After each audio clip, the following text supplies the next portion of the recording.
this computer.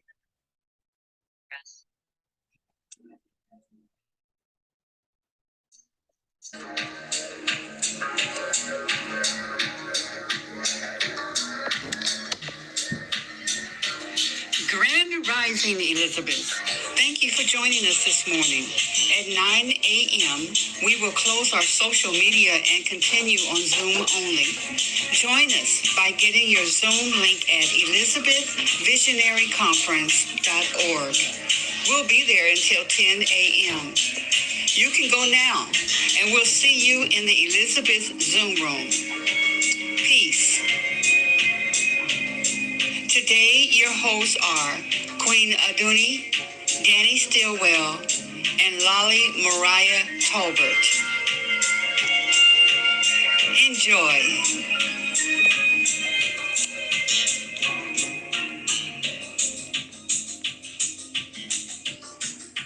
Grand Rising! Grand Rising. Rising. I'm gonna have to watch the computers today. They're doing their own thing, so patience will be Required. exercised. Right. Oh my goodness. How's everyone doing today? No complaints. Pretty good. Yeah. Lolly, where are you at? So I am in Florida right now. Oh, Yeah. I was able to stop by a quick little, I guess motel, hotel, whatever. So I'm kind of chilling for a second. Okay, good. Well, welcome. Oh my goodness, we got Decretia on here today. I usually see her in other boxes. The other boxes,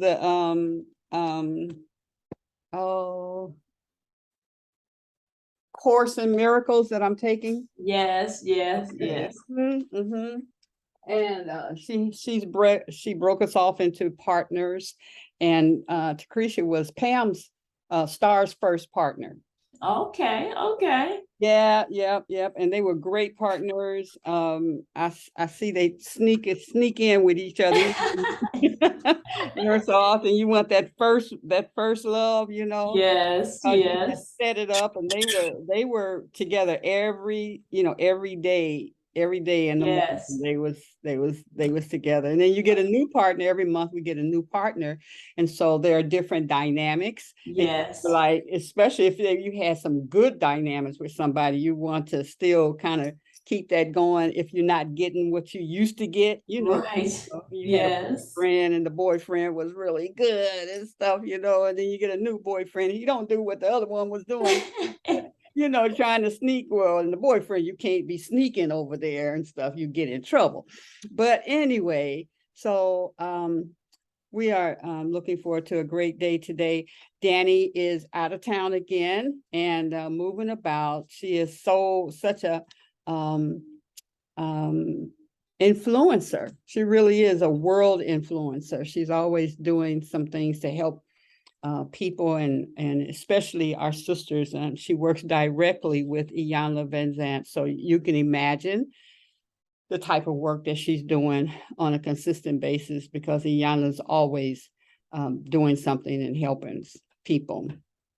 And so, Mama Evelyn, you said you had something to share with us, actually, and it was about Danni. Yes, this morning I was led to say, use your cards. I got these cards from the other group I'm in, the listening circle, listening partners, and got this as a present. And this is her check yourself cards. Mm-hmm. That song, check yourself before you wreck yourself. All right. And so this is the beautiful box of this in, with her picture and Iyanla's picture. And these are what the cards look like. They're on a binder, a little ring. Oh, that's and neat. you can use them any way you want to. You can take them off the ring and throw them up in the air, or I usually just kind of spread them out and just whatever I feel like. So today's message for me was ask. Okay. It says, wishing and hoping doesn't make it so. Ask, and you at least have a chance. Ask anybody, everybody. Ask God. Ask for help. Ask what's going on. Ask somebody over. Ask yourself why it's so hard to do so, and even harder to receive. Ask for the recipe. Ask for the loan, a promotion, a ride. And when it's so awfully boring, ask to be excused.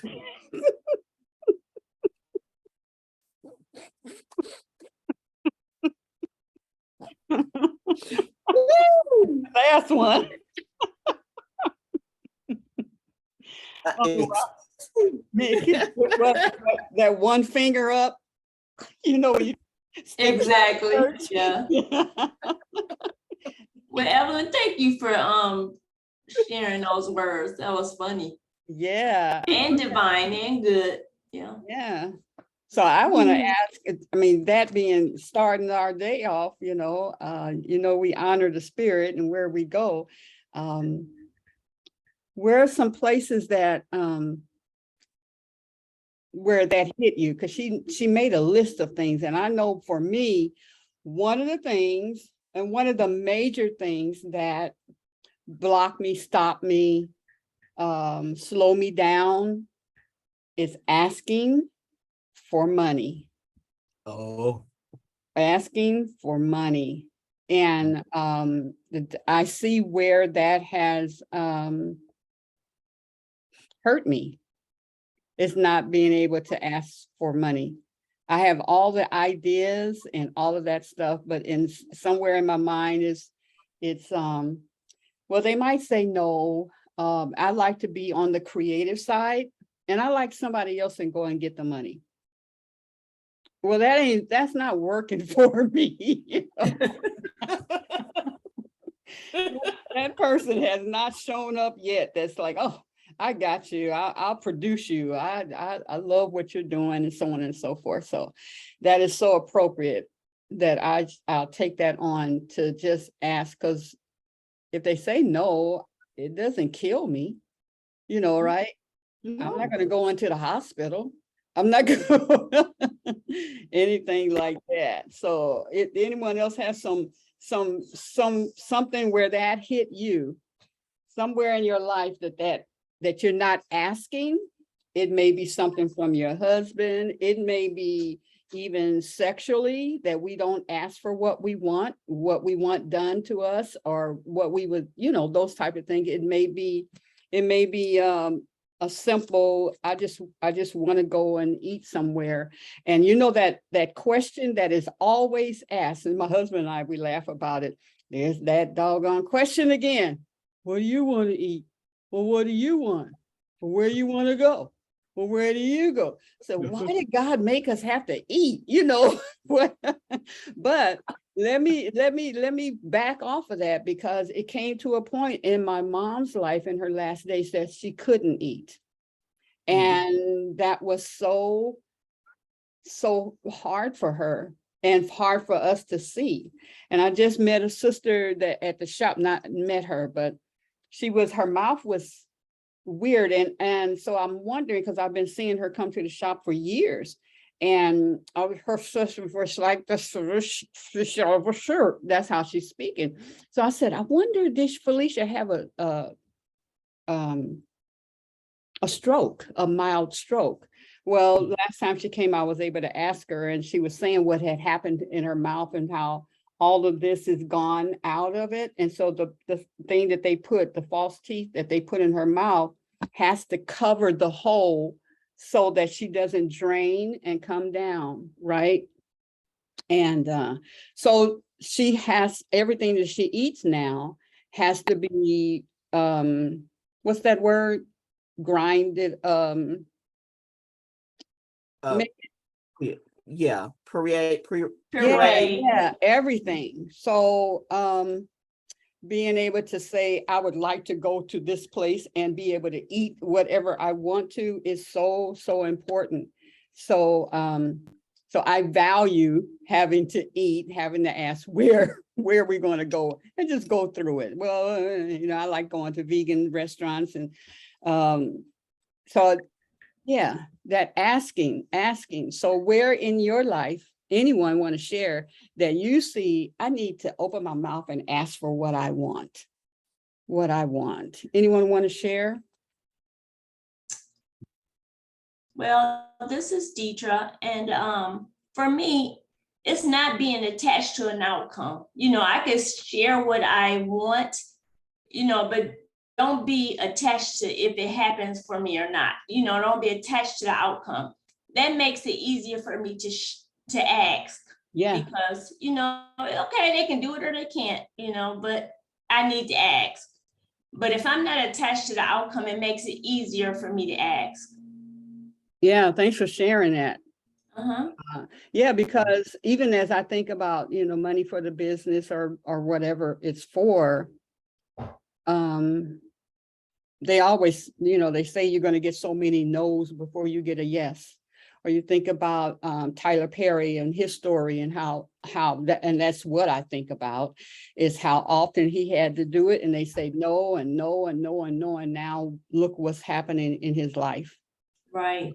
Yeah. I mean, he's in a position now to say yes or no to help. Right, exactly. So and I hope, I'm sure he remembers what he went through. Anyone else want to share? Oh, well, go ahead.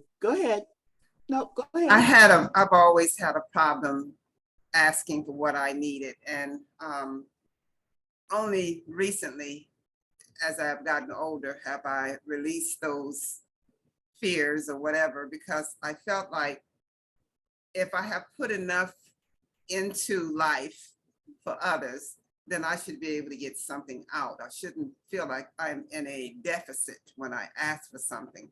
Yeah. And so that's where I stand on it. And the last time I asked for something, I was out on some property with Lindy and Lavender. You all probably know Lavender. And there was a woman there that could sing very well.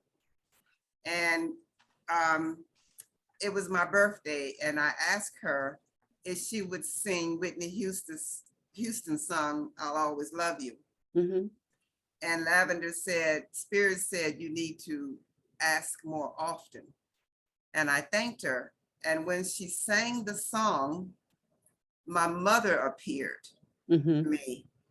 And every word in Whitney Houston's song was being shown to me as my mother was on her deathbed, because I took care of her. So all of the words of the song just reverberated as to what that scene was like when my mother was leaving, and as I was taking care of her, you know, when she said, and I hope life treats you kind. And then she said, I know I'm not what you need, and so I'll go. All of those things just pulled on my emotions as I saw my mother standing there. And I never had a problem with asking again because of that one thing. Ashe. Evelyn, you was going to share? Yeah, the asking for help getting where I want to go, asking for help for anything, asking for help when I need to go somewhere, or yeah, that's that's my challenge. You know, I work through it a lot, and you know, I'm trying to push my daughter to not ask me to ask the person. You ask, you need to, you know, just staying out of that. But yeah, asking for help for what I need. Yeah. Yeah. Well, thank you, ladies, for sharing. Anyone else before we go to Lolly? She's welcoming my co-host, who is also out of town, but you know, she was able to jump on with us, so I appreciate that. Yes. Lolly? Okay, so this is kind of a perfect segue, because one thing that I've been working on is, as I study, you know, asking spirit to really reveal to me what I need to learn. What is the message that I need to receive? And, you know, that's something that we can definitely ask whenever we sit down and get in meditation, in our prayer. And that's what I did today, interestingly, this morning. Well, not this morning, last night, technically. I was at the airport, and in the Detroit airport, they actually have a reflection room. So I like to go into the reflection room and I'll pray and chant and write or whatever I need to do typically. So that's what I decided to do. And because I was running around yesterday, I didn't really get a chance to bring too many of the books that I wanted to look at to try to have something to speak on. So I was thinking about our conversations about poetry and the Black poets and things like that. And I had this book. My mom actually, when she came to my house, she picked this up. She was like, "Oh, you have this book too?" And I was like, "I guess so." So I was like, okay, let me find a poem that I can get a message from. And so, if it's okay, I want to read this poem by let me make sure I get the name right, County Cullen. And I had to read it quite a few times to fully understand it. But when I did, it really was changing, life changing. So the poem is called From the Dark Tower. From the Dark Tower. We shall not always plant while others reap, the golden increment of bursting fruit. Not always countenance, object, and mute, that lesser men should hold their brothers cheap. Not everlastingly while others sleep, shall we beguile their limbs with mellow flute, not always bend to some more subtle brute. We were not made eternally to weep. The night whose sable breast relieves the stark. White stars is no less lovely being dark. And there are buds that cannot bloom at all in light, but crumple, piteous, and fall. So in the dark we hide the heart that bleeds, and await and tend our agonizing seeds. And I first read that and I'm like, what are they talking about? Do But share. as I really, yes, but as I sat there and I read it once, read it twice, read it a couple times, and I was like, okay, I'm supposed to get a message from this. And as I was breaking it down, I was understanding what was being said. And it's about, as we're living in our purpose, um, sometimes you're going to see other people reaping what they've sown. You're going to see people in their fruits, and they're going to be like, "Oh, look what I've done!" And you're going to see their successes and everything. And that doesn't mean that it's not for you to be successful. It's just not your divine timing at this moment for your seeds to be planted and fruiting. It's just not your time right now. And as they go, he goes or she. I need to learn more about this poet, but going deeper into the conversation that the poet is having, talking about that the lesser men should hold their brothers cheap, not everlastingly while others sleep. Shall we beguile their limbs with mellow flute? We don't need to be petty and tear them down and everything because we're not where we want to be yet. We can't just stop and not celebrate our brothers, our sisters for what they're being able to accomplish. We have to be here and understand that, this is their time, this is their life, this is their daylight right now. And as the poem goes on, talking about, the sable breast of the night that relieves the start, and how there are certain buds that don't bloom in the light. There's a reason you are in this position right now. So even though you're like, this seems like this is darkness, no, it's not, my stuff isn't shining and growing and glowing all the time, you know, you might need to be in the dark right now. Cultivate your seeds, get your things together right now. Because your light is coming, your day is coming, but you need to be right here in this moment. You need to see someone else in their light, and that's okay. So I was really excited about what I was able to get from this, and understanding that every moment of this journey of mine in my purpose is necessary, even when it doesn't quite look exactly how I want it to look. And I knew that this was the message I was supposed to get because, of course, something tried to stop me from receiving my message. Because as I'm in the reflection room, one of the police security guards comes in and starts asking me, "What are you doing in here? It don't look like you're praying." I said, "Well, this is my form of meditation. I'm studying. I'm trying to understand how I can be guided in my life. So I'm writing and I'm trying to understand. He's like, well, no, this is only for people who are praying. I said, this is my form of prayer. And we kind of went back and forth a little bit. And I was a little agitated and like heated. I could tell because my body started getting warm. I was like, oh no, you're not gonna stop me. And he was like, well, I'll give you 5 minutes. And I cried a little bit. I was like, man, I was in my zone. Like I was really feeling it. And what I realized is I got the message that I needed. I got that message, and it was like I needed a ding dong. Catch it, hold it. All right, now it's time for you to get on this plane. and that was okay. And I think in that moment, it was also a teaching moment, one for me, because I need to better control and make sure I have my peace, but also understanding that some people don't understand this yet. Some people haven't sat down and written down as they meditated, and they're in their darkness right now. And they're gonna this seed that I'm planting by me meditating and sharing with them, like this is my form of prayer, that's gonna allow them to grow and blossom. Their fruit will blossom later. This is a little seed. So I wanted to share that today.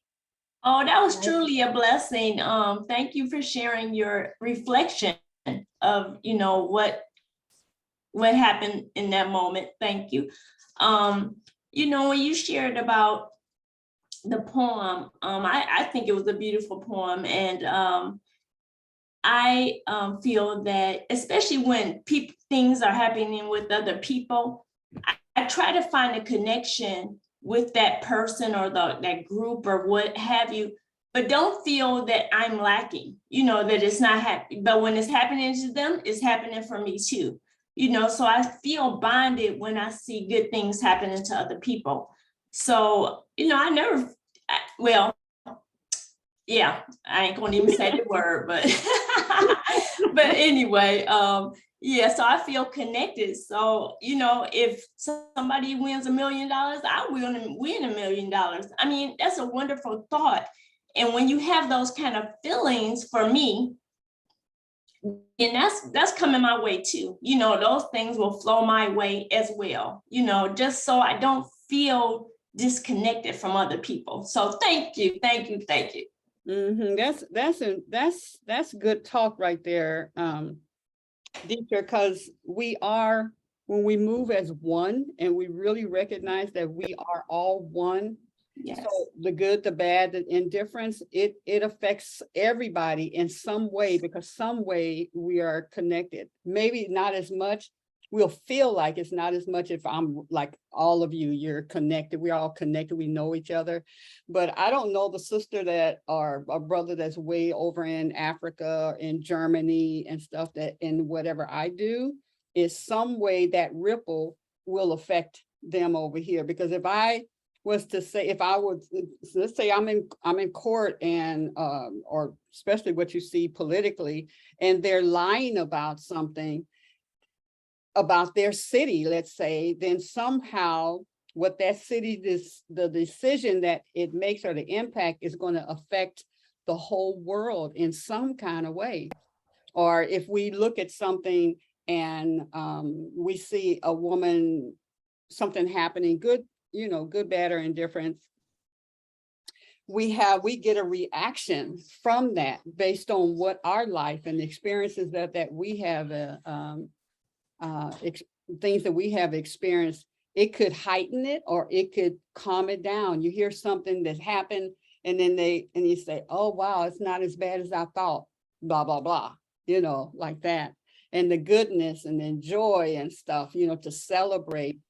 Because if you're in that woe is me or why not me, like what you're saying, then one, you think that you are insufficient. You are not perfect, whole, and complete in what you're doing and how you're living and what your process is.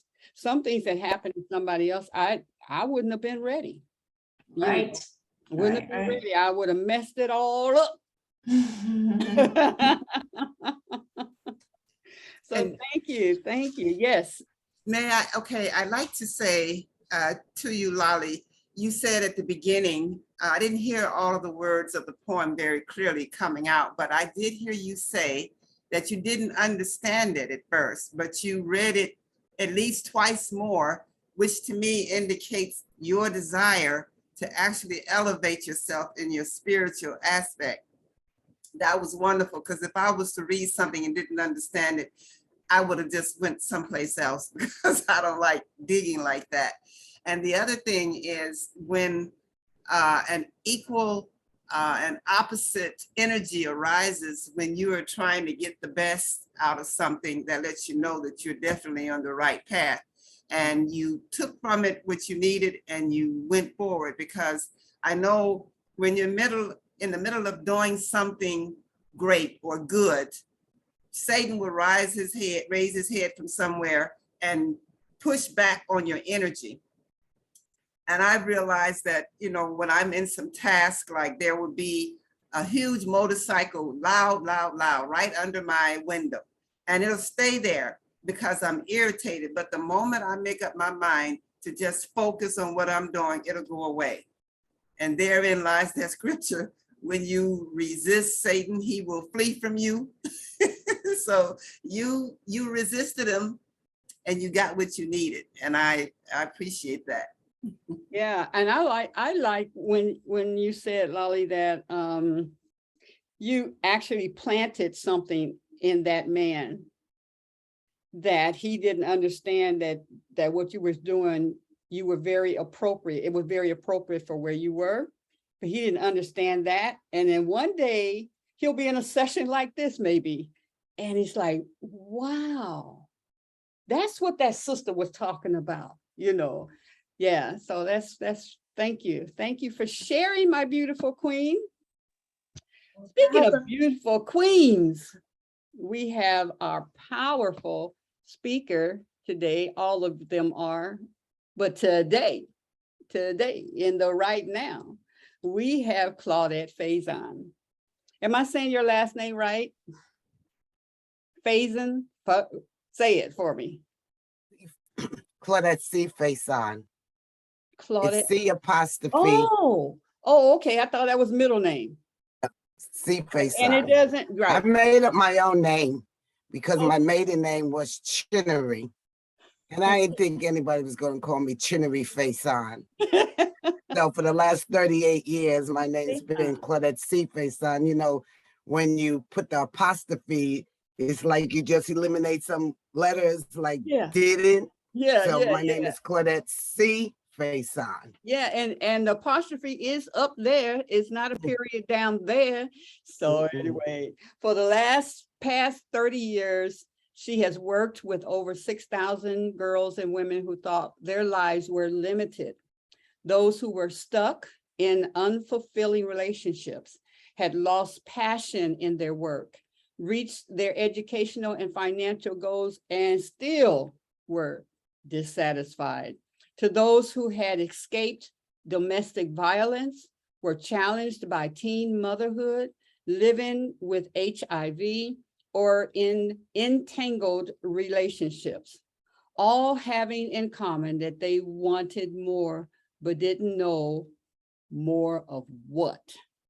They called her to a female whisperer. How about that? Because they moved from apathy and resignation to being turned on to take the next step on their journey with confidence. Ladies, I want you to, nope, not ladies, queens, goddesses. I want you to welcome Claudette C'Faison. It's yours, baby. Good grand rising. That's what they say a lot in Detroit. I think I'm going to get a citizenship or passport that says I live in Detroit. I'm a member of the Detroit tribe. That's right. That's right. I've been in Detroit for at least now the last 10 years. I'm there at least once a month, so I might as well be from Detroit. And I'm here. Amani Grace is the person that introduced me to Queen Aduni. And Amani Grace is in the corner over there thinking we can't see her. And Deirdre Renee and I are partners in the business called Taking Women Higher. And Takrisha over there in the other corner is one of the women that I have the privilege to work with. Awesome. Mhm. As we take women higher. So, but I have one request. I really,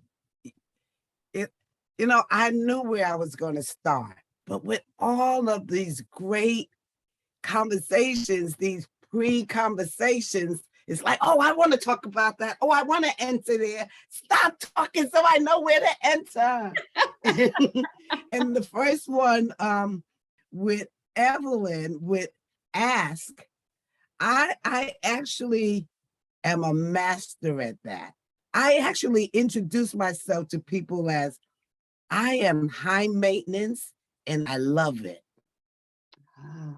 I actually tell people that. I go to restaurants, I go everywhere, and I go, I know I am high maintenance and I love it.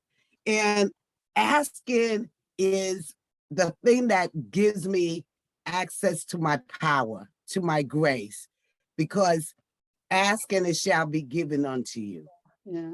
And so I love asking. And so my ask right now, Queen Aduni, is could you allow Deirdre to share screen so that I can do a PowerPoint, start with a PowerPoint presentation. Absolutely. And there was something else. Oh, Queen Aduni. If in the last 3 months, I've shared this many times. So, I've been married for some ladies, I've been married for 38 years. I just said that. And usually my husband would ask me, what's for dinner? What's for dinner? And so in the work that I'm doing, I know there's so many of me's in here. Mhm.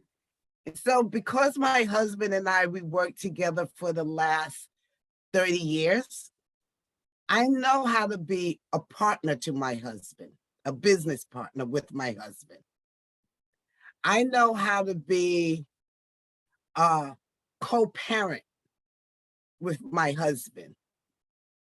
I know how to be a friend to my husband. But in the last 3 months, I've been in a different inquiry. And the inquiry is, well, what is a wife? I know what's a partner, I know what's a friend, I know what's a co. And inside of that inquiry, what's a wife? He asked one day, what's for dinner? And I said, oh, I understand that question. The question is, have you thought of me? For me, that's my answer. Have you thought of me? Have you thought of us? And not are you going to cook something? It was, what's for dinner? Okay, I can answer him. But it was a question that I can give an answer that he needs. And now we laugh. Okay, it's so-and-so. What's the question? What's for dinner? So it's everything that you women said, you queens, you goddesses, you divas, you anything but you guys. Anything but you guys. I've been educating people that you guys is a patriarchal business term that back in the day in the offices, in the rooms where decisions were being made, whether it's on the plant or IBM, or even on the plantation, or even as they were creating the lie about how this country was created, there were only men in the room. So it's appropriate for them to say, you guys, but we are not that.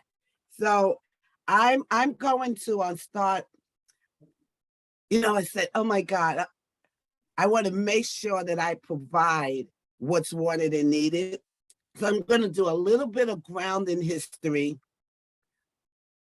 and why I do what I do in taking women higher. And then we'll get to a lot of the fun part. Okay. So with a touch, which means a turned on you, create heaven. When you're turned on, when you are fully turned on to who you are, it creates heaven. So I'm going to talk about a touch. Next slide, please.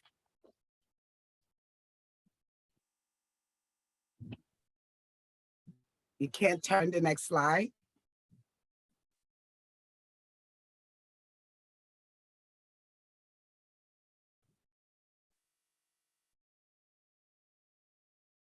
Well, you'll catch up with me. I'll keep going because I know where it is. And so the next slide is just a picture of me and a small bio that Queen Aduni read. And then the next slide after that is Charlie Brown. Charlie Brown going, wow, wow, wow, wow, wow, wow, wow, you know. And so some of the things I talk about today is going to sound just like that in your ear. Like, wow, wow, wow, wow, wow, wow, wow, what did she just say? Well, or for those that are deeply embedded in Christianity, it may sound like I'm talking blasphemy. And, you know, we had a session last night and I work at the college this summer, and on the college ground, on the grounds of the college, they have, on the ground that you walk on, they have quotes. And one of the great quotes they have is Socrates, an unexamined life is a life not worth living. And so what I will be talking about is some things that okay, so now we're going to the fourth slide, the ship. That's me. So you'll see there's so many different me's. You'll see me with different hairstyles, different all kinds. And that little girl in the corner over there, the one in the picture frame, that's my high school graduation picture. So in different places, you see different places of me because I'm all of me. I'm not just the woman you see. And one of the things we talk about in A Touch is how many are in Taking Women Higher is how many are you? And when we work with the women, they begin to see we are many in here. Where the mother in me is different than the teacher in me, is different than the wife in me, is different than the girlfriend in me. And all of those me's, actually, I'm not schizophrenic, I'm integrated. All of those me's, all of those you's, actually, if you're a keen observer, they walk differently, they talk differently, they wear different clothes, they eat different foods. And so, but most of us sometimes just want to be the one. My husband asked me the other day, because I didn't get dressed until 5:44 in the afternoon. And I said, do you know why it took me so long to get dressed today? I said, because I didn't know which one was here today. I just didn't know. And I guess the one that was here was the one that didn't want to get dressed. You just wanted to lounge.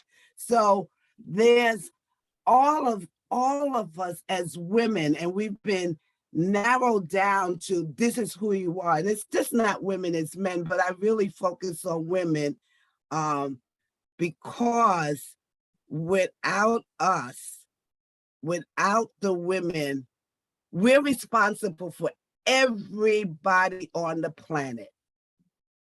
We raise the women and we raise the men. So we are accountable for everything that happens on the planet. Thank you, Deirdre. Next slide. So I did that one. You may not be able to hear some of the things I say, and I said because it's going to sound like, what is she talking about? And my request is anything I say that you have a question about, you don't understand, please don't let me go on. Just raise your hand. Please don't let me go on, because I'm not talking to myself. I'm here to impact and have a relationship with you. So you're more important than my presentation. In If other I have words, to- we can ask. In other Yeah, words, ask. ask. Okay, next slide. Okay. So, so we all know, I can listen to everybody on this phone, and everybody just give me a hand raise or something if you're clear that the history that they teach us about America is not the real history. If you're clear about Columbus and that he discovered America, and I don't know, you're clear. I can imagine that every single woman on this phone is clear that they didn't know that the first person to discover what is now called the Americans was a king in Timbuktu. And he sent, in the 13th century, he sent 200 men this way. And then he was, at that point, he was the richest man in the world. They don't tell you that piece. And so what I want to tell you is that the same kind of thinking, the same patriarchal bias thinking that created the history of Americas, created the narrative about Christianity as we know it. That there was a different kind of Christianity before the one that we know it. Next. And so I want to talk a little bit about that. So Deirdre, bring me off a share screen for a moment, please. Bring me off a share screen so I can see the queens. So and this is when I say, oh, they might think I'm doing blasphemy when I'm talking about that. So tell me why we call the Elizabeth, someone Queen Aduni, Lottie, somebody tell me why I'm not Queen Elizabeth, Elizabeths. Well, I really should have someone who knows by now. But the story behind or why is that when the angel came to Mary and said, you're going to have a child. And, she went through the, why, how can I do this and stuff. And then he said, well, the Holy Ghost is going to hover over you, come over you, and you will become pregnant. But the other part of that scripture said, oh, yeah. And your cousin Elizabeth is also with child. So when Mary went to Elizabeth, as she approached Elizabeth, Elizabeth's baby leaped. And the story of that is because people who are pregnant with visions and dreams, or even pregnant with a baby, understand what the other person is going through. So you want to be around Elizabeth. Elizabeth understood that for Mary to be pregnant and she had not had sex, then that's a miracle. But a person who doesn't understand miracles won't believe that, and she would have gotten stoned and killed, right? So you want to be around people who understand what you're going through. A person who has a 9-to-5 job and has had it for 20, 40 years do not understand those who take life on themselves and being responsible for their own money, and if they don't make it, it's on them. So they understand when they say, God told me, blah, blah, blah. Not that doesn't happen to a 9-to-5, but that's really the gist of it, is that you want to be around people who are pregnant with visions and dreams. And you had to extrapolate all of that you said.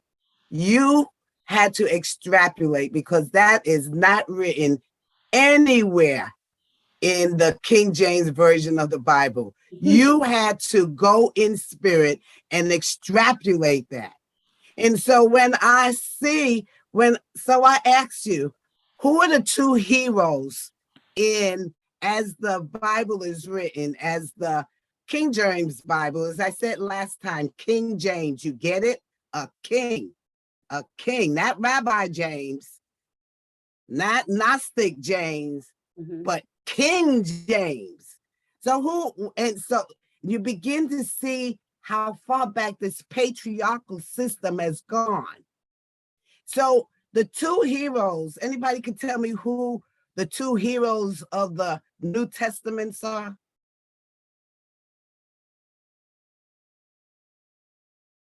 Anybody? Would it be Christ and Abraham? It would be Jesus and John. Okay. John. It would be Jesus and John. All our heroes get beheaded or crucified or something. Yeah. However, it omitted that what they did with Elizabeth and said she was old and barren.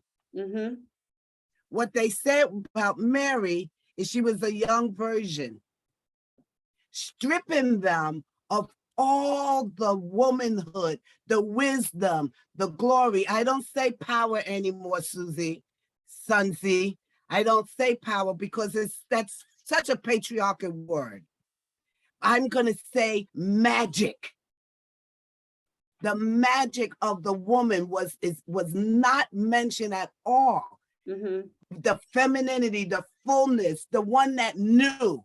You okay? You're gonna go get what was Elizabeth's husband's name? Not Gabriel. He blew the horn. Oh, somebody did. Deirdre, what's his name? Zechariah. No, could you imagine? And Zechariah, he was silenced. He didn't tell anybody. He was like, I ain't going around telling anybody. I mean, so they stripped the woman of all her sensuality, her sexuality, her magic. And with Mary, they did the same thing, Mary the mother. It's like, oh, there's nothing happening below the waist, but a tunnel for a baby to magically come through. And then for our sister Mary Magdalene, who was, if you know the real story, Jesus and Elizabeth and Mary were twins. You know, there's so much I could put in here. There's the law of gender in here. You know that nothing can be created. Mary was as pregnant with wisdom and in the same school as Jesus. They both migrated to Egypt to get the information that was required. But they will tell you that Mary, because she was full of her womanhood, her womb manhood, WOMB-MAN, her womb manhood, because that's the second chakra that you women spoke about, is in the womb, the second chakra where intuition and creativity lives. And what did they say? Oh, Mary was a prostitute because she was full of all of her essence. So let's go back to the slide, the presentation. And I'm sorry if we have to keep going back and forth. No. And so the history that we know is not the original history of who we are. And so, women, they call them witches. And this is in the 1600, the church going through and burning women and killing women. Why? Because if they have women around, women has too much magic, too much wisdom, and they wanted to control the land. King James was a general of war.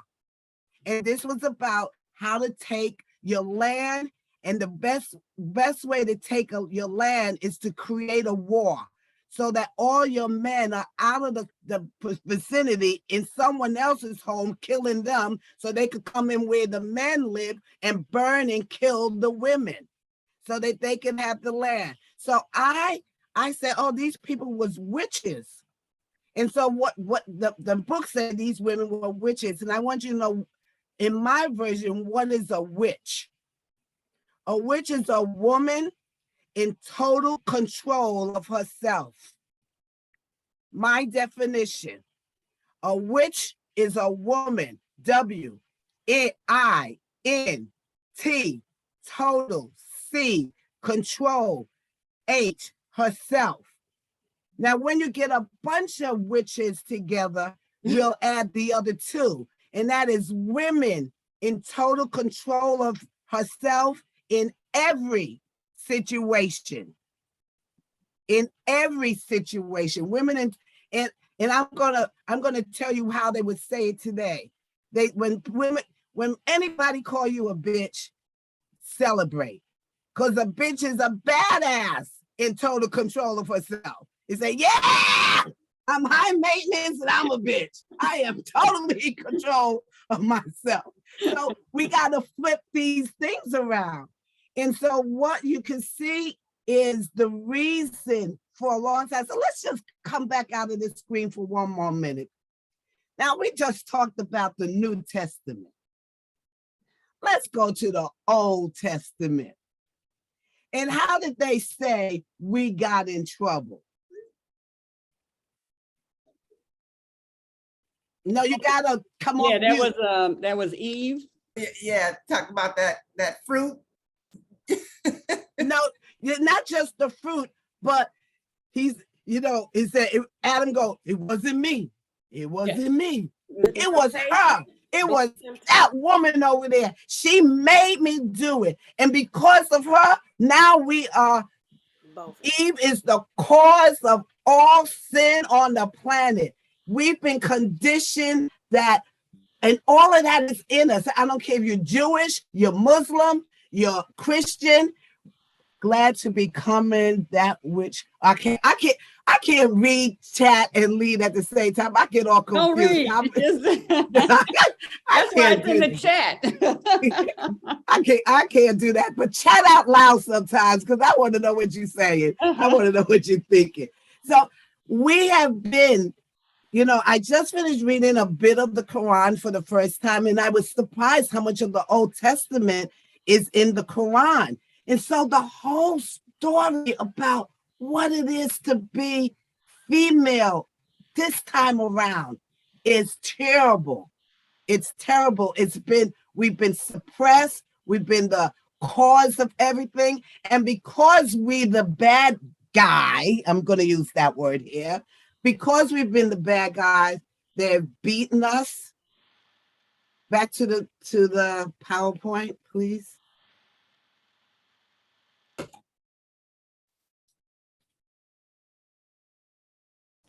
They burnt us.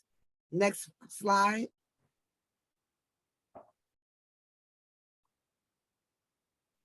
The next slide is Native American women. Some of you will have Native American blood in you. Oh, this is what, before the whole Christianity, the Christianity as we know, these were the goddesses. You could see the original Madonna and Child, a Black woman. You go to Nigeria and you see Oshun at the Oshun temple, fraternity, mother and child. You see a picture of Oya, mother and child. You see Hathor the nurturer. You see all of these. This is before the massacre and the rewriting of the original story. Next screen, please.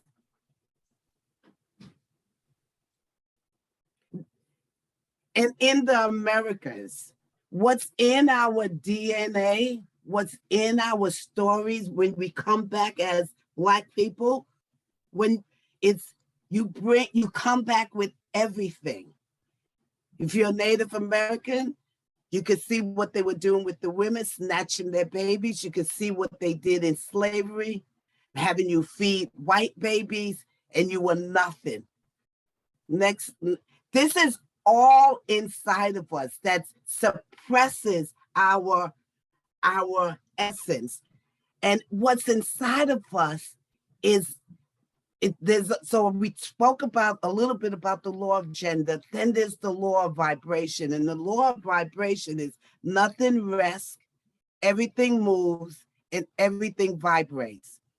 Now, could you come off the screen for a moment, please? Now, this is what I've heard. If you want to commit suicide and you go in the garage and you turn on your car and close the windows, you could die, right? Why would you die? Because of what? You got to come off mute, ladies. Carbon dioxide. Now, can you taste it? Nope, Can you smell it? nope. Can you feel it? Probably be going under. You can't feel it. You can't feel the carbon, but you can feel something. But can it kill you? Yes. Yes. And that's what happens with all of these lies and all these stories and what have, we don't know. People are like really trying to work hard with affirmations and assertions and working really hard, but they don't know what's really killing them. And it's everything that's in the subconscious.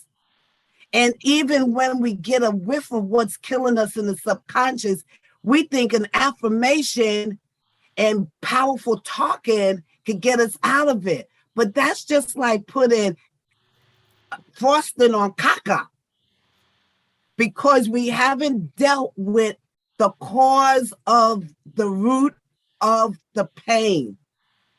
Honey, it wasn't until 1970s that domestic violence become a crime in America, and not because of Black women killing their husbands, because domestic violence was rampant with white people. White women didn't get to vote in this country for at least 50 years ago.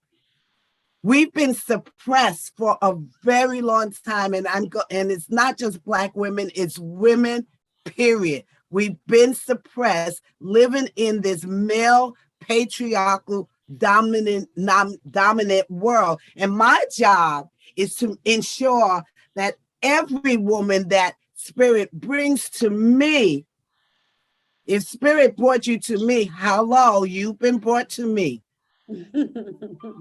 Hello, you've been brought to me. And my job, what Spirit have given me, Whitney Houston, she had a great voice. And and that's called a talent. Mm-hmm. And I have the same talent, but it doesn't come out through singing. People say, oh, here's your note. Take it to the principal office. That's not your note for singing. Get your note and keep it going. Sing that song, Far, Far Away. But that same talent that Whitney had, it's a talent. Each one of you would have to find that talent, because your talent is what's needed. And my talent is I'm a people whisperer. I'm a woman whisperer.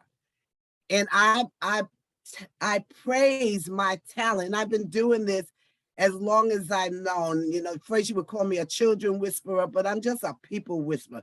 And I know that if you are brought to me, it's your time. Because they don't bring me anybody that ain't for me. And it's your time for a particular kind of awakening. And I want you to know that I know who each and every single one of you are, because I know there's one thing that everybody that's brought to me have in common, and that is, now is the time. I don't care how old you are. You could be 13 or you could be 130. Now is the time. What is it the time for? Now is the time to heal the past 7 generations. You are not here for your own personal healing. You are you, Elizabeths, you, Gnostics, you, witches. You are here to heal the last 7 generations so that the next 7 generations don't have to repeat this karma. That is our function. That is the function, and it's my job to make sure there's one in every household, one in every family that takes on their whole community. Let's go back to the PowerPoint. So I know who you are. Don't, like they say in New York, don't get it twisted. Don't get it twisted. I know who you are. So everything vibrates. Now, let me tell you about this law of vibration. It is a senior law. There's 7 laws, you can read them in the book of the Kabbalions. There's 7 laws that everything is generated from. The first and most powerful law in creation is the law of gender. The second most powerful law is the law of mentalism. And you know all these laws when you were little, you knew these laws. And the law of mentalism is as you think and so shall it be. But honey, it's not what you think with your everyday thinking. It's what you're thinking in the subconscious. It's what's vibrating. What they said was in the beginning was the word. In the beginning was the word, and everything is created by word. And word doesn't always mean speaking. Word is even all that self-talk, the narrative talk. The come off it. I can see some of you. Raise your hand if you ever lived by a police department, a fire department, a railroad track. Yeah, it's one of those things. If you ever, okay, Evelyn, I see your hand. I see your hand. Evelyn, when you moved in there, you just tell me. I'm going to tell you the story. I can't see Evelyn anymore, but okay. You can't see me? Okay, there you go. Yeah. Okay. So Evelyn, when you first moved in there, I don't care how old you were, when the train or the ambulance, you said, "Oh my God, that's so loud! Oh my God!" And that's what we said. Mhm. And then about 3 years later, your cousin come over and they go, "Oh my God, how do you sleep? How do you listen to this?" And you say, "I got used to it. Oh, it go away."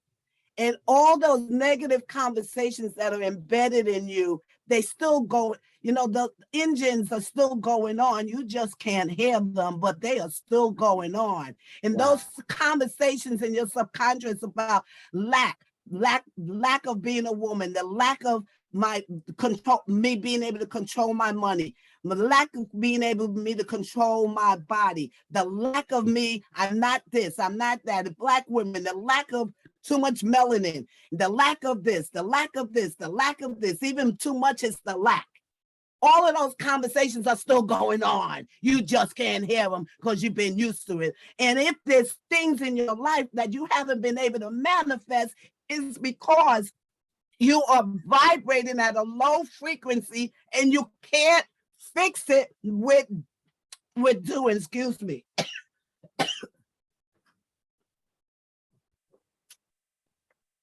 I had a peach before we got in. I guess I didn't swallow it all at the same time because a little piece just got like all excited and it was going, yeah, but him stuck in my throat like, yo, peach, go back down. So that's the, I'm good. The law of vibration is everything you think vibrates. In the Course in Miracles, they say there are no idle thoughts. Mhm. There are no idle thoughts because every single thing you say, you think, you muse about will vibrate. Thank you. Next slide. Mm. Takrisha's hand is up. Did you have a question or want a comment, Takrisha?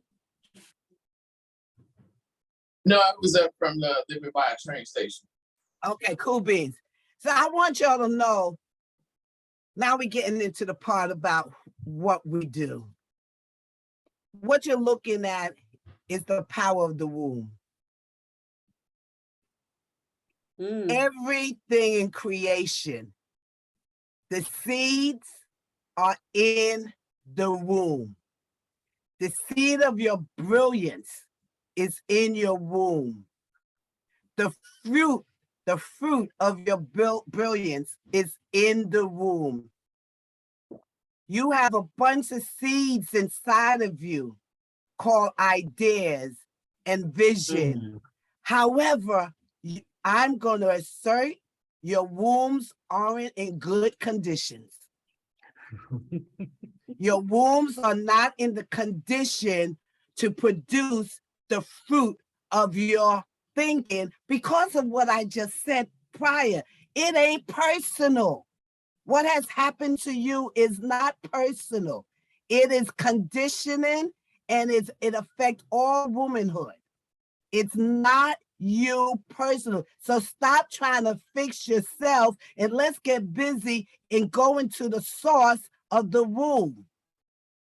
Because our womb, whether you've been early, you know, I could talk about sexual molestation, but how I like to talk about it is that you were introduced to sexual pleasure in a negative environment. You know, you've laid down with men or women just because. You continue to lay down with men or women just because. You stop laying down with men or women just because. Because the womb hasn't been ready for the seed that comes through.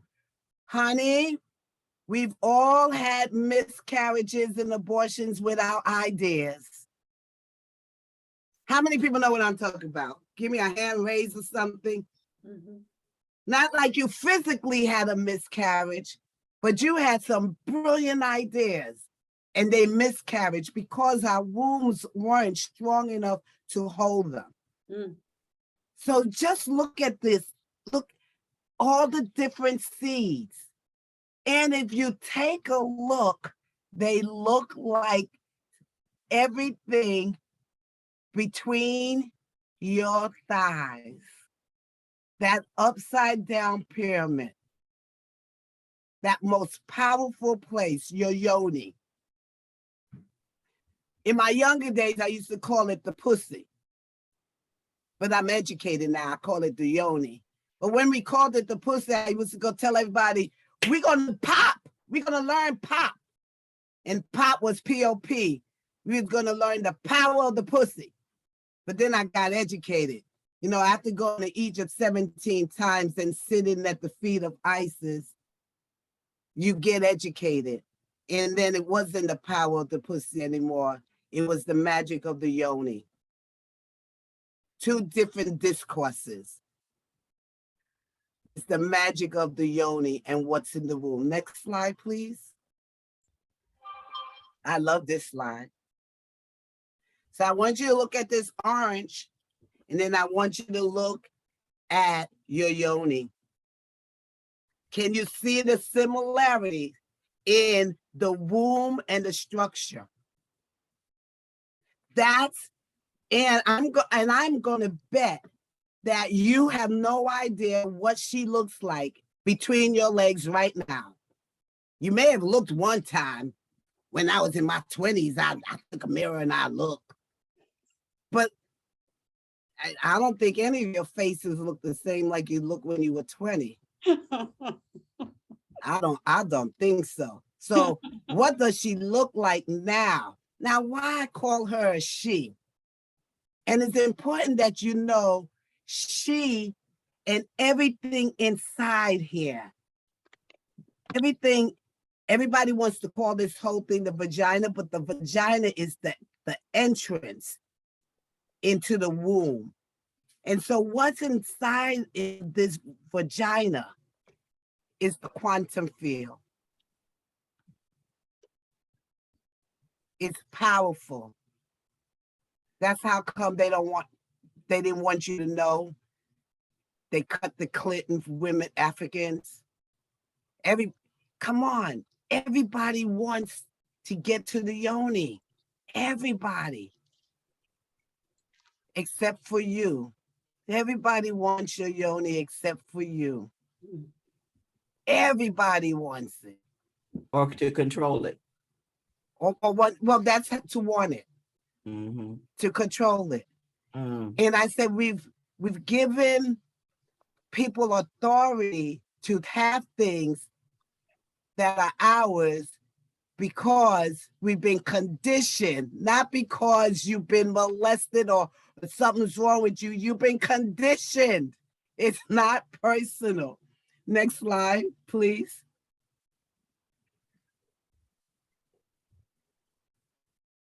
Those are the sperms.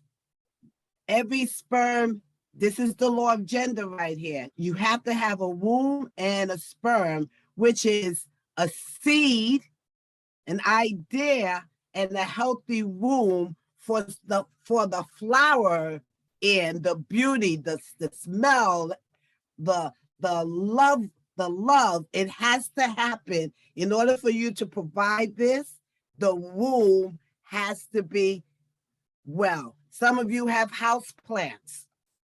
You be killing them house plants, some of you. Not watering them, giving too much water, not giving it vitamins, is the womb has to be taken care of. Next slide. Oh, I love this one. What most people think of butterflies, when they think of butterflies, they think of transformation. When I think of butterfly, I think of the birthing process. That I have to go inside. These are what Elizabeth saw. This is it right here. The visual for Elizabeth. Something inside stirred. First picture.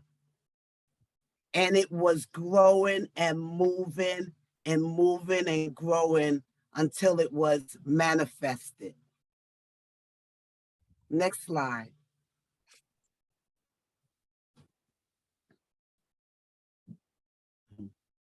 You see this upside down pyramid over here? Look on top of the pyramid. Now, depending on how you look, this is what it looks like head down, facing down. But if you're looking at it, that pyramid, that upside down pyramid becomes the pyramid. If you're looking at it, it's no longer upside down. And in the dollar bill, okay, so next slide is, I think it's the dollar bill.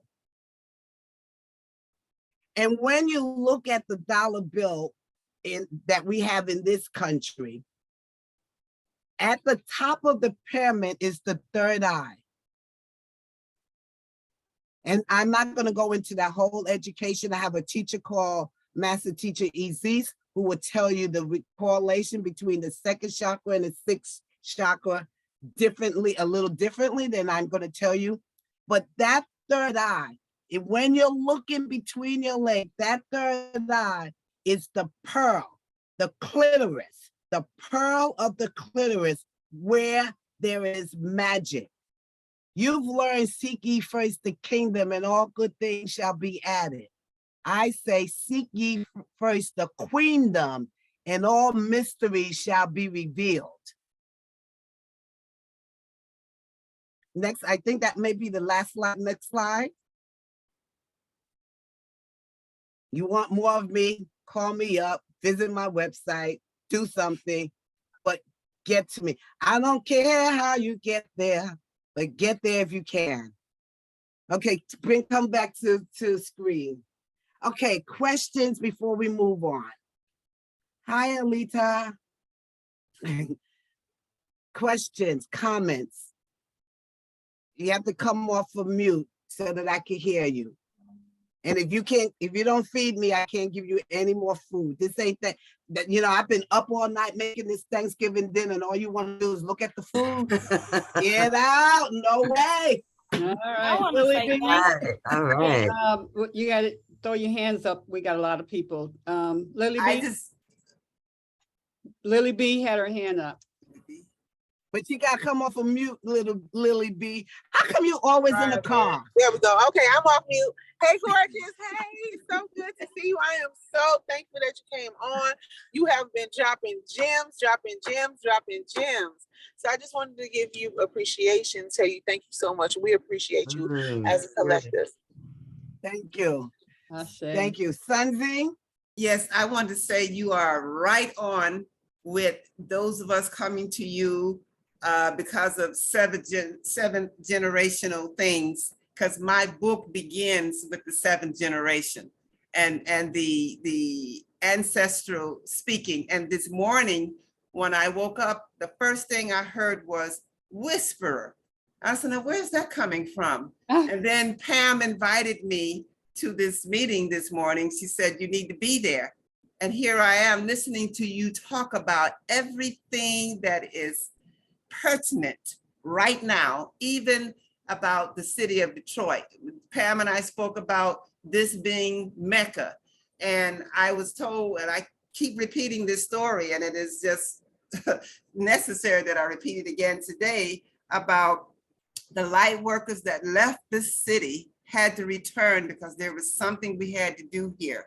And look at this. I'm just in awe. That's all I can say. I am in awe.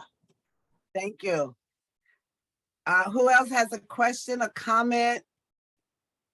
Well, Talk you to know, me. yeah, Claudette, I just realized how much I need to remember, since Yeah. we know all things that I need to remember. And I had, you know, when they say they know you by who, the people that the 6 people that hang around you and stuff.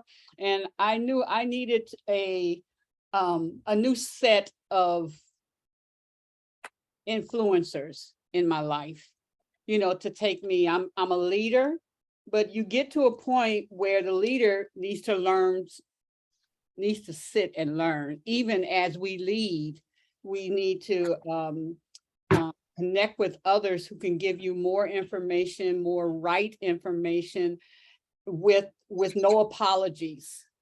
No apologies. Just, this is it, sister. And, you know, take it and do what you can do. And yeah, so I really appreciate you. I appreciate every one of you. Mama Hetheroom. One I second. just wanted to say thank 1 you. second. Oh.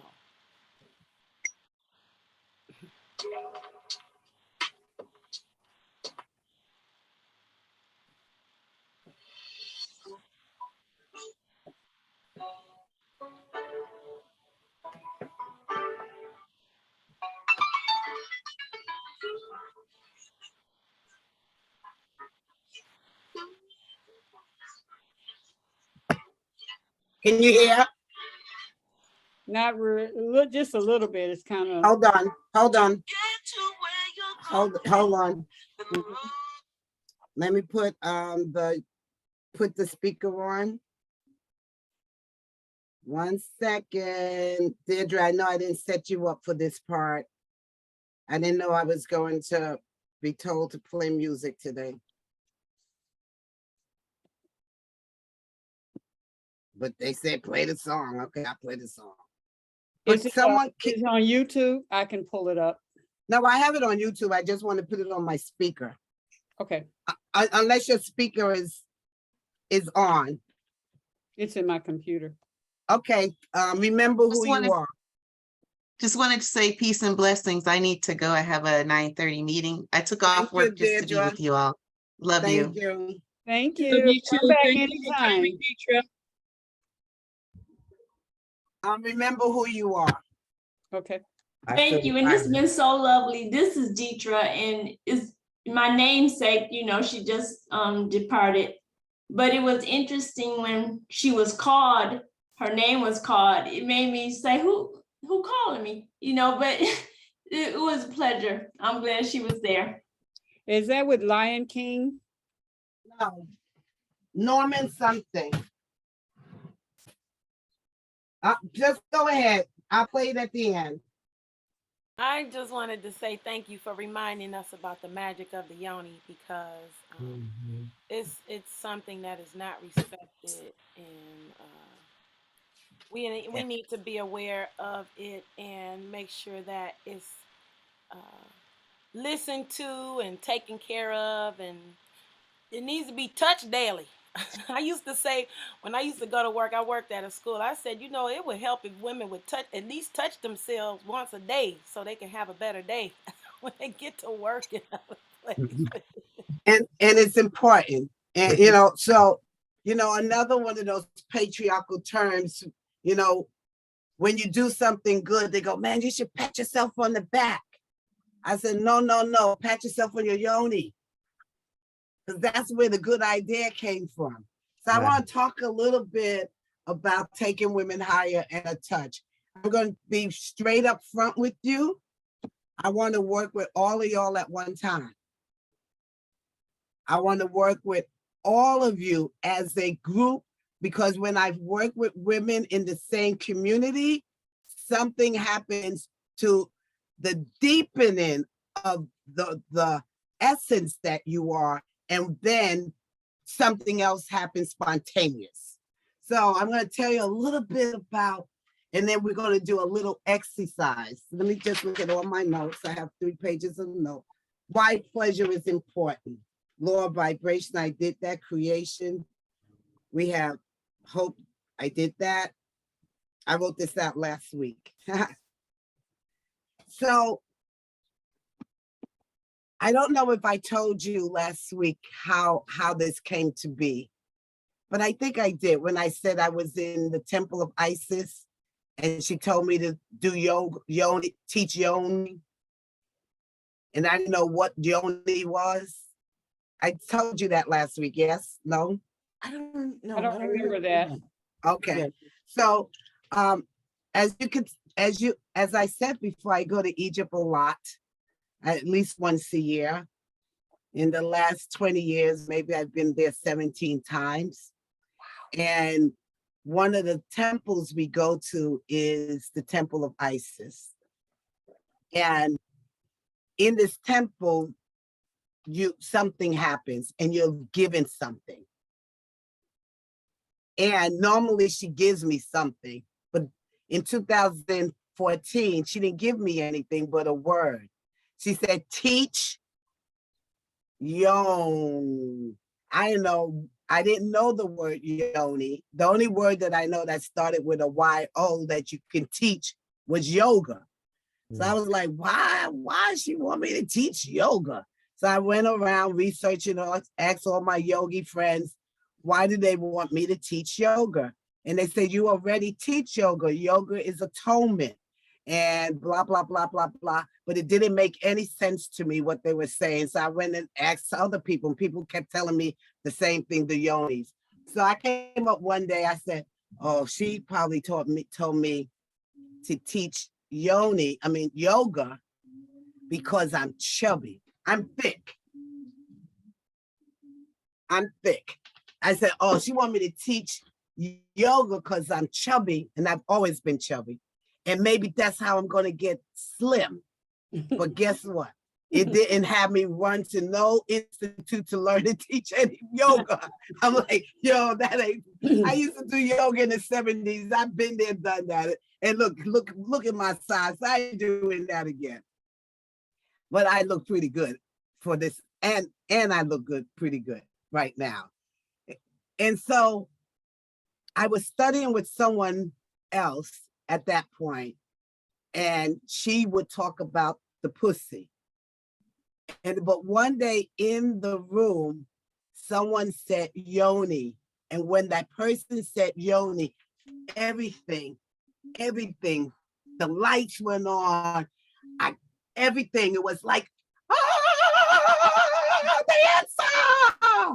Like everything was like, yes. And so and then Spirit came right here and said, I want you to look backwards in time. So I turned to the left and looked backwards in time, and she said, I want you to see how I've been preparing you for this. All the things that I had been doing, my daughters would go, oh, mom's going to those naked classes again.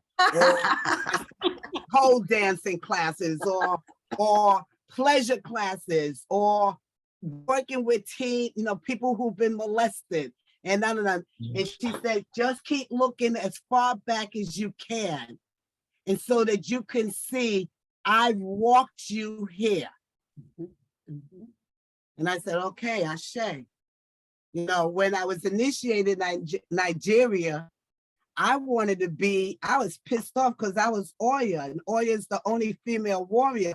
I wanted to be Oshun, the cute one. But that wasn't my calling. But Oya, she takes care of the living before they transition. Yeah, it's all in there.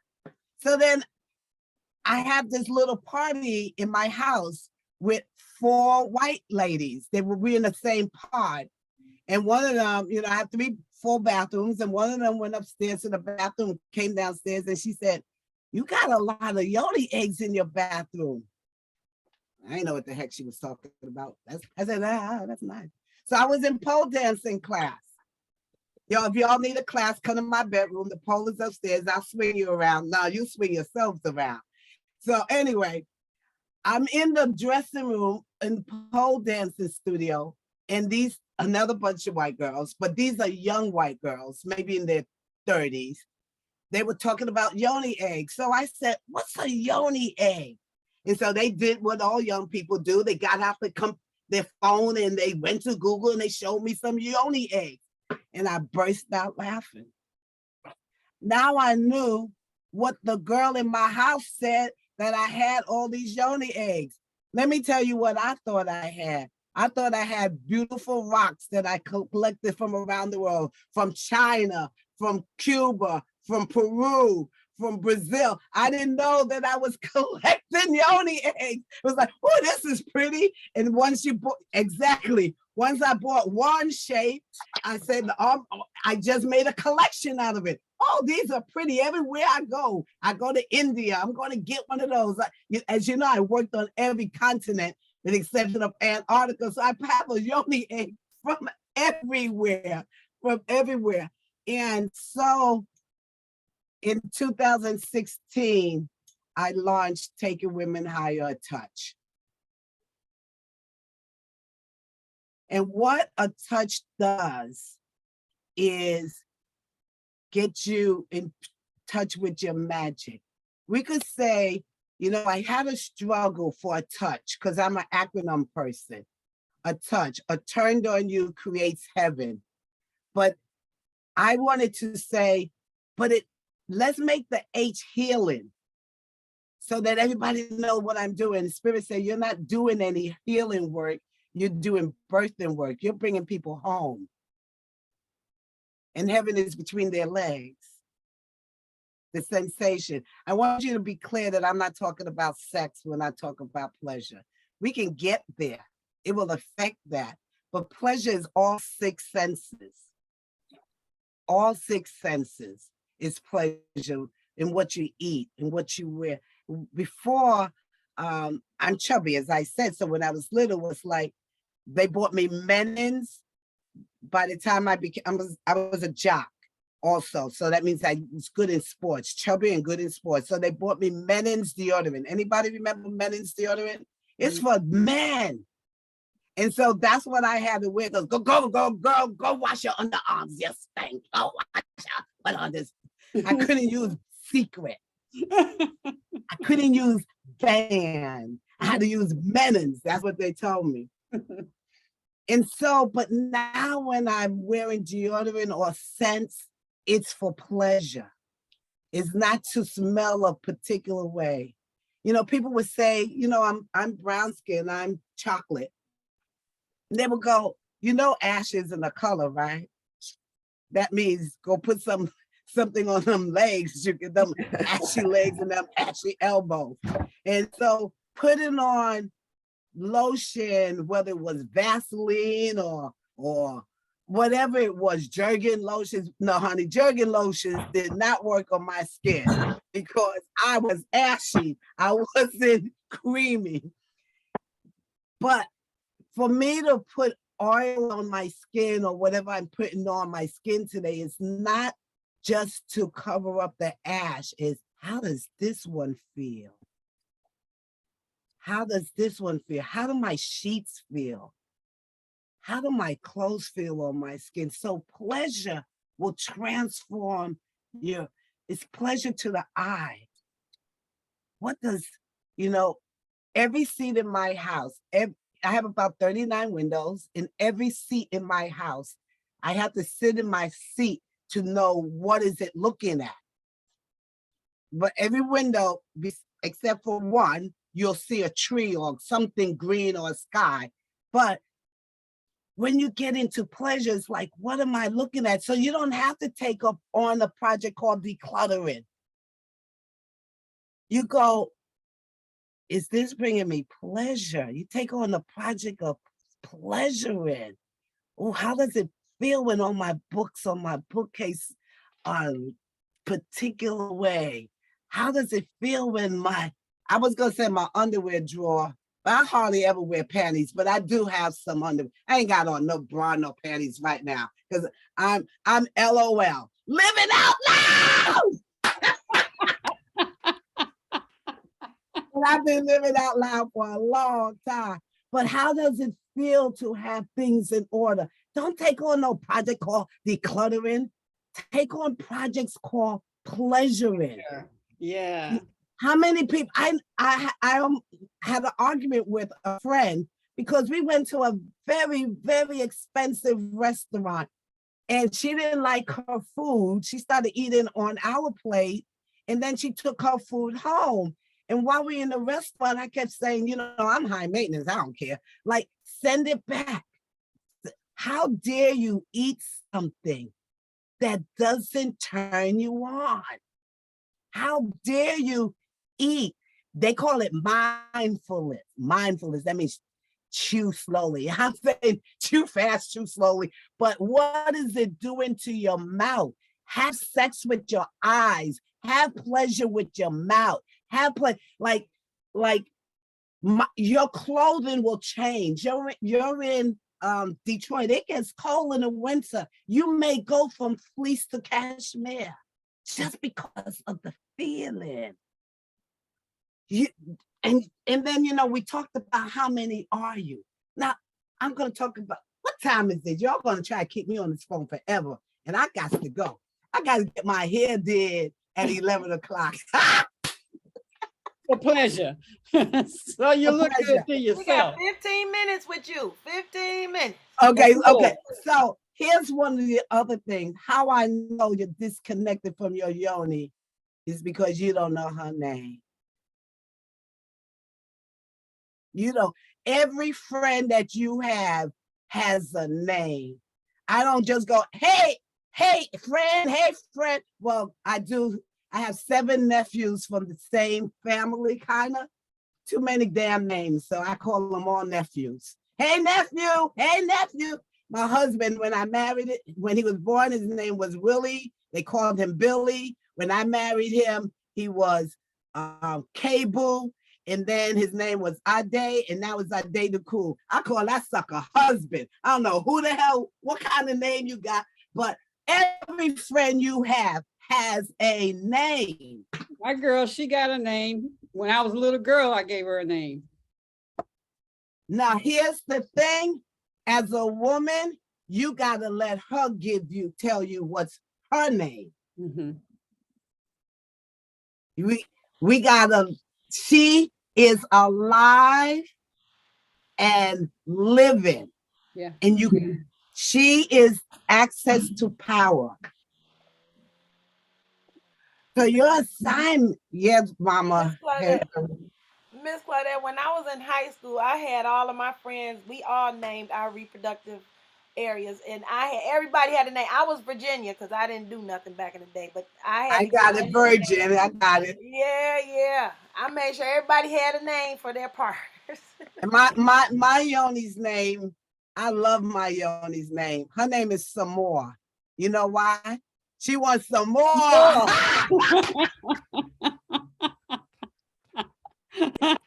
And We got homework. We got homework. This is salsa and merengue. Salsa and merengue. So yeah, I be having fun. So when you are in touch with your womb is the second chakra, it's the axis to creation and intuition. It's the birthing process. It's where life happens. And it's it's vital for your vitality. And here's the highest thing I can tell you, is the tunnel to your higher self, AKA then to your Holy Spirit or the Christ itself in you. You can't skip the first, second, and chakra and try to get to the heart chakra and try to get to the sixth chakra, the third eye, and get vision. It all's connected. Some of you know about the Kundalini. That snake doesn't just get to the third eye, but I'm calling that the first, second, third, fourth, fifth chakra to get. The third, your womb will affect your fifth chakra. If you can't be with yourself, you cannot find your authentic voice, your authentic self-expression. I don't care if you're aggressive or loud, that is not your authentic voice. Your authentic voice is love. Your language is love. So it may sound like, we have to climb up. I have to get a new name because we can't be climbing up Jacob's ladder anymore because that's a never patriarchal term. But we have to climb up something. By the next time I speak to you, she'll tell me what it is. But as we climb up the ladder, we'll start at the base with pleasure.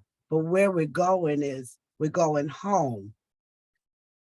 We're going home so that the next generation, next 7 generations aren't lost. They're lost and we've been lost because no one's been home. So we've been knocking on doors, looking for external things to provide something for us, whether it was a job, a man, a business, an identity, a passion. But if you ain't home, you go, oh, you just like what's that girl this bread is too Goldilocks. This bed is too hard. This one is too soft. The only one that's just right is in you. Aren't our yonis like our closest? I call it the holiest of holies. Yeah, that's the axis. Yeah, that's absolutely the axis because the yoni, when you get in there, the yoni isn't limited to the space that it is. It takes you into the quantum field. It takes you into the quantum field where all possibilities live. And most people think that's a good thing. You be the possibility. When I'm working with my kids, my teenagers, I say, being a possibility, the possibility isn't like, oh, everything's going, you're the possibility of a drug addict. You're the possibility of somebody to find a cure for cancer. You're the possibility of all possibilities. If there is no good or bad possibilities, just what you're the possibility of from what you've been vibrating and what you've been doing, the mentalism. This right here is the law of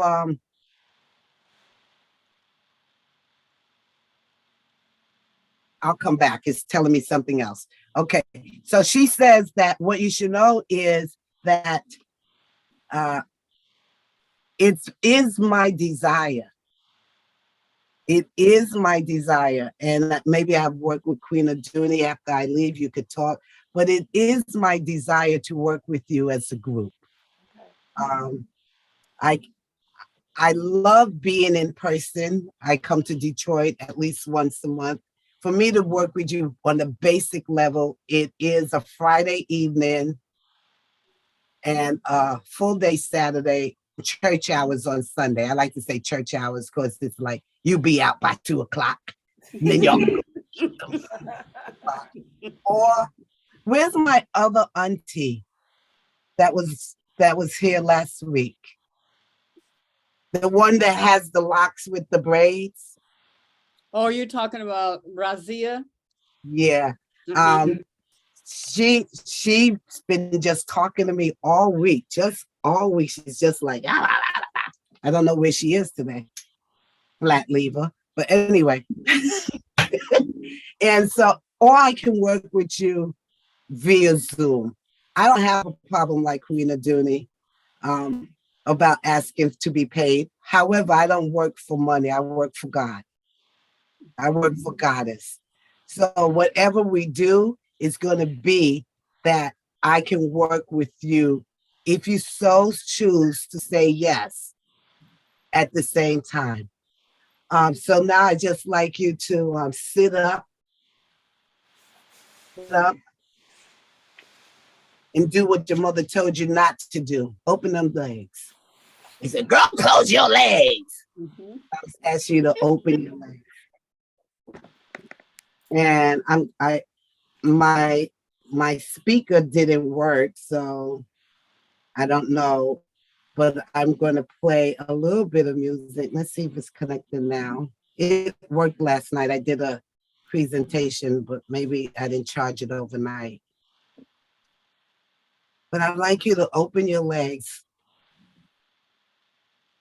And I want you to take the palms of your hands, even if you have one closed, and I want you to slowly begin to rub your thighs from the top of your hips to your knees. And at this beat, 1, 2, 3, 4, 5. Now inhale, 1, bring it up, 2, 3, 4, 5, and exhale, 2. Take your time, 3. Don't get there before me, 4, 5.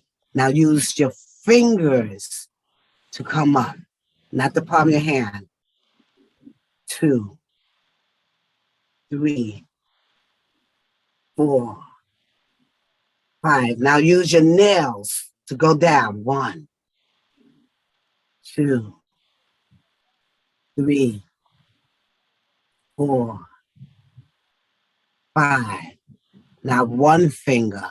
1, 2, 3, 4, 5. The back of 2 fingers. The back. 2, 3, 4, 5. Open your legs. Now come up the side, the inside with your nails on 3 fingers. 1, 2, 3, 4, 5. And go down with the back of your hands with 4 fingers. Now just rest your hands on your thighs and begin just to move your pelvic.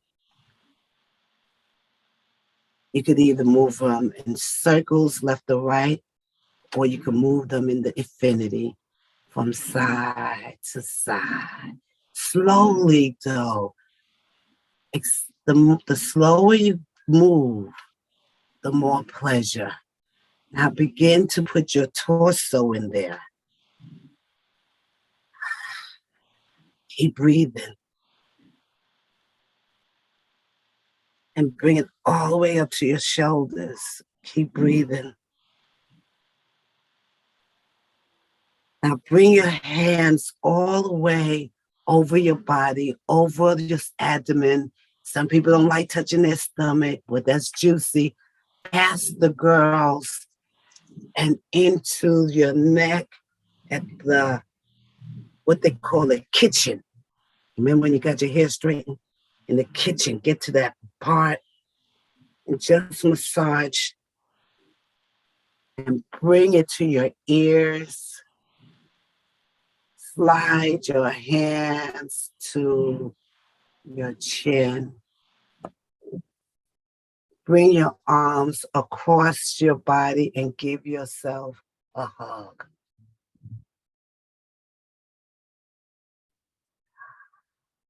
Open your eyes.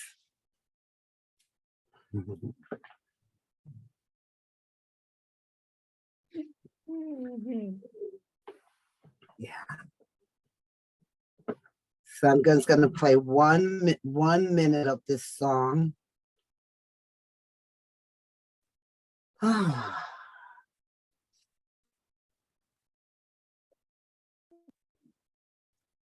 you could just close your eyes.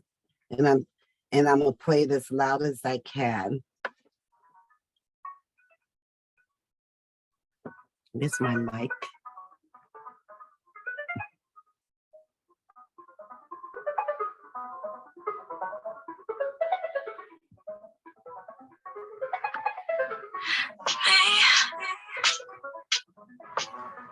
Can you focus on me? Baby, can you focus That's what she's asking. Focus on her. Hands in the soap. How the faucet's running and I keep looking at you. Stuck on your phone, now you're stuck in your zone. And you don't have a clue, but I don't wanna give up. Baby, I just want you to get up. Lately, I've been a little fed up. Wish you would just focus on me. Thank you, ladies. It's been both a privilege and a pleasure to meet with you as you walk on this journey. I wish the opportunity to continue to walk with you before you make your next pivot. And so how I end is I'm going to call each of your names. You come off of mute and you just tell me in one word what you're leaving with. And since you have to leave now, Juanita, come off of mute and just give me the one word. Thank you so much for giving me this chance. Oh my God. God bless you. You are so right. We're all here in divine order and divine purpose. And God is taking us to where we need to be. As Queen Aduni said, in our roles in life, learning what we need to do to take those next steps, to be our best selves. Whew, what a download today. Thank you. Thank you. Love y'all. Peace and blessings, everybody. Have a blessed weekend. I'll do my hug now. Thank you. All right. Lolly, one Take word. care. Lolly. Oh, okay. I guess it's not really one word. It's two. Well, divine feminine. Divine feminine. Sunzi. Everybody just come off mute so it'll be easier. Connection. Say that again. Connection. Thank you. Deirdre. Enlightenment. Thank you. Mama Hedaru. Tony. Evelyn. Unafraid. Unapologetically, got it. Star. To really listen to my yoni. Thank you. Now, really? Power. Thank you. Sanji. Insight. Thank you.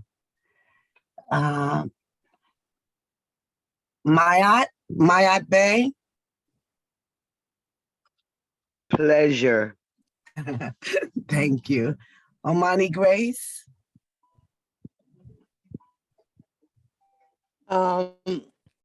Mama Maya took mine, so I'll just go with joy. But it's Thank really you. pleasure. And Yeah, the I'm one hyped that up on holds pleasure already. And the one that holds this pregnancy, giving birth, Queen Aduni?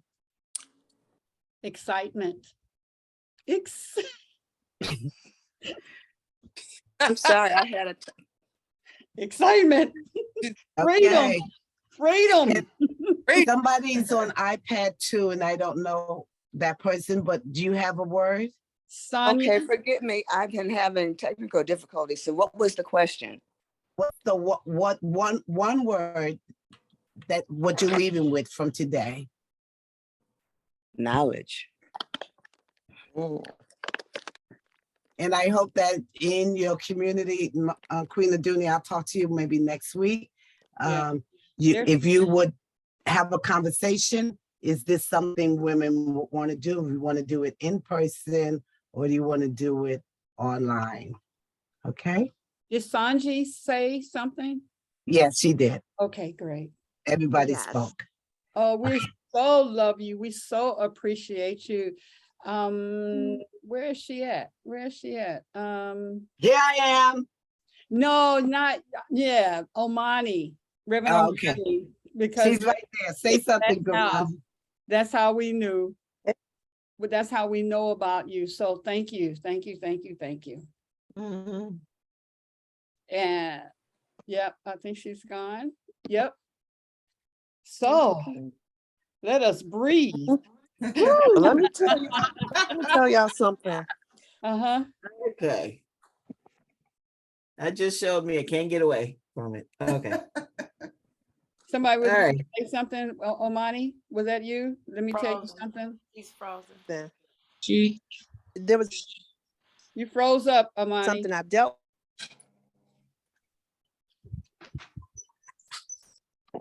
I think you can talk though. I just want to say her movement reminded me of that touch of gratitude that I do.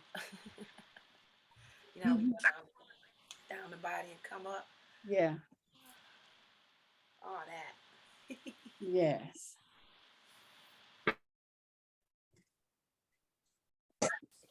Yeah, you know what? Mama Hep, when we were doing it with you, we were doing it as a exercise. We weren't doing it with the permission for pleasure. You get the difference? Yeah. Yeah, well, it's not an exercise to me because the reason why I say is because when we go to the inner thigh, Yeah. and graze the yoni as we come up. I don't know if that was clear. I say we're supposed to graze the yoni and I get it. I guess we're supposed to ask for permission for pleasure. No, it's not pleasure for me. Yeah, but I'm saying now when you step into a knowledge of something, then you can look at it and take it on in a different way. Okay. So, so we know we have you to, okay, take us in a sense of, and anyone else coming in to be able to say it's all right, get the pleasure of that, because we are so protective and, of from our upbringing that you don't do this, you don't do that, and you don't show but now that door, that portal has been opened that, makes it different. Yeah, I got it different. Yeah. And like I said, how you've been, you tell your friend or you tell somebody something and then someone else tells them, because I've been saying that all along, I've been doing that all along. Right. But somebody brings another piece to it. Yeah. Says in the midst of all of us, we can do that. We can do that without judgment. Right. And we can be free, that it's free to have pleasure. And that little piece about when she was talking about the clutter and stuff like that. No, you're looking for, we're not looking, the outcome of what we want that we see is different than it's a problem. Got it. Yeah. Anyone else want to share before we exit? Okay. Oh, Money, you were going to say something. I just want to say I've done a couple of diva events. It's amazing. I got my life out of it. I woke my yoni up. I had put her to sleep inside of my spiritual journey because listen, we got to get some things together. I ain't got time to think about that right now. And but I had put my yoni to sleep, and out of the event, I completely woken up. I woke up in connection with my yoni as the original pendulum. Like, if I go, I ask you, you like this? But if I really like something, my yoni will start to tweet, tweet, tweet. I'll be like, okay, that's the answer. Right? So I got in touch with it. So now there's a relationship that I'm building. But the piece that opened up for me more than anything was pleasure. It has expanded my view across the board because now I don't do anything unless it brings me pleasure. Like, how I was taught that you eat all your food, have it. But now if I get to the end and I'm done and what I'm eating is not giving me pleasure anymore, I'm done with it. So it's just like it just expanded everything because now I'm happier because I'm not doing stuff that in the background I'm going because if it don't give me pleasure, I'm not doing it. If you don't give me pleasure when I'm talking to you, we'll talk later. Just like across the board, bring me pleasure. So life has just opened up and everybody's saying, you're so bright, you're so clear. Yeah, because I'm present to the pleasure that I am and that I bring and that you are and that you bring. So it's expanded my life. Ashe. I saw that Mama Evelyn said that her yoni was in a coma. Yeah, so can you get that? Yeah. And listen, you guys, you have no idea because in doing the events, all my old conversations of as growing up as a girl, close your legs. Claudette constantly saying, open your legs. Going, okay, open my legs.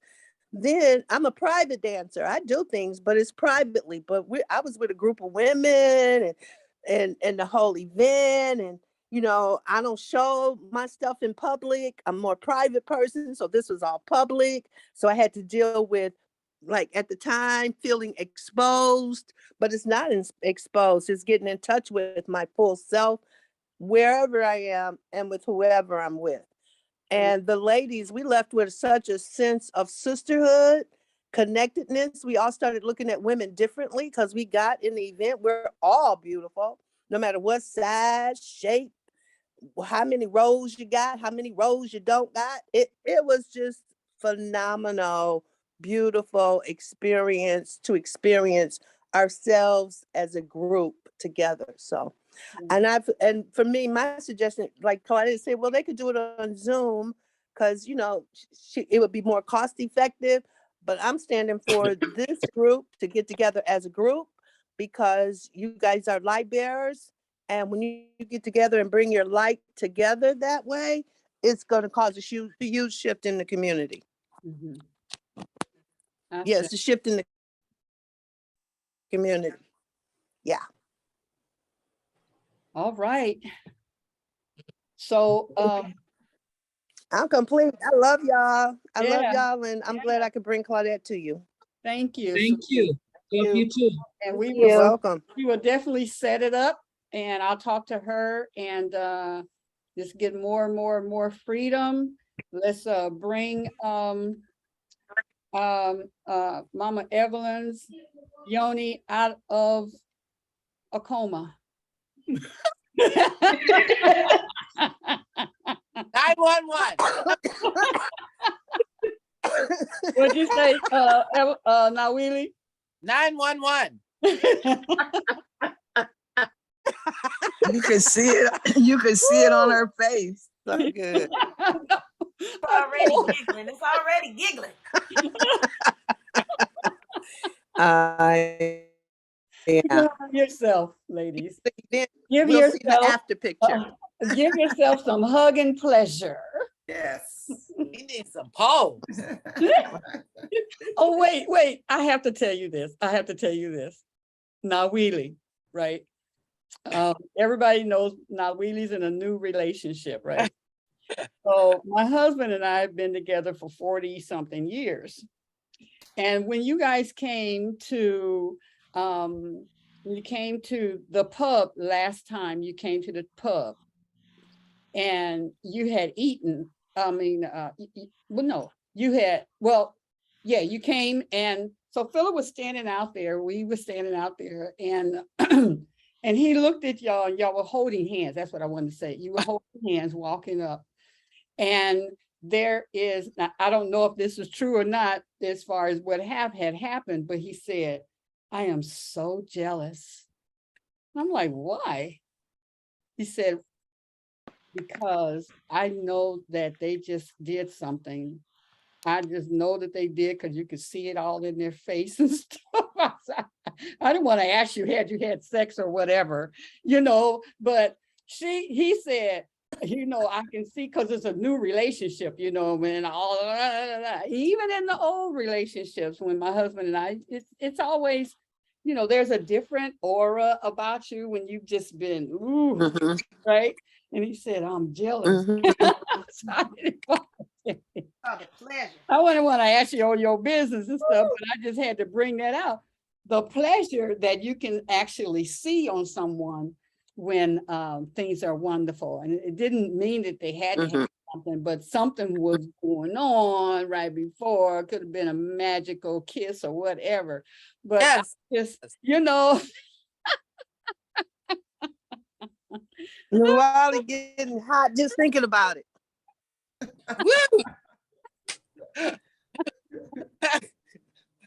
Oh, that's so. Oh boy. I have learned a lot about intimacy in this relationship. And for us, kisses and holding hands are very intimate for us. And so intimate because we do it in public freely. We just look at each other and it's like, now. Now, I mean, yeah, we're pretty free with that. So it's, I said, we hold hands and stuff. We do all that in public. He said, yeah, but when I see it happening right there, it's something. Hug the world, y'all. Hug the world. Hug the world. Happy for Hug you. the world. Called Heaven on Earth. Heaven on earth. Yes, yes. All right. So I guess we need to, if we need to ask her what her name is now. Oh. Okay. Homework. We got homework. We got homework. I gotta talk to Katrina. I can't wait.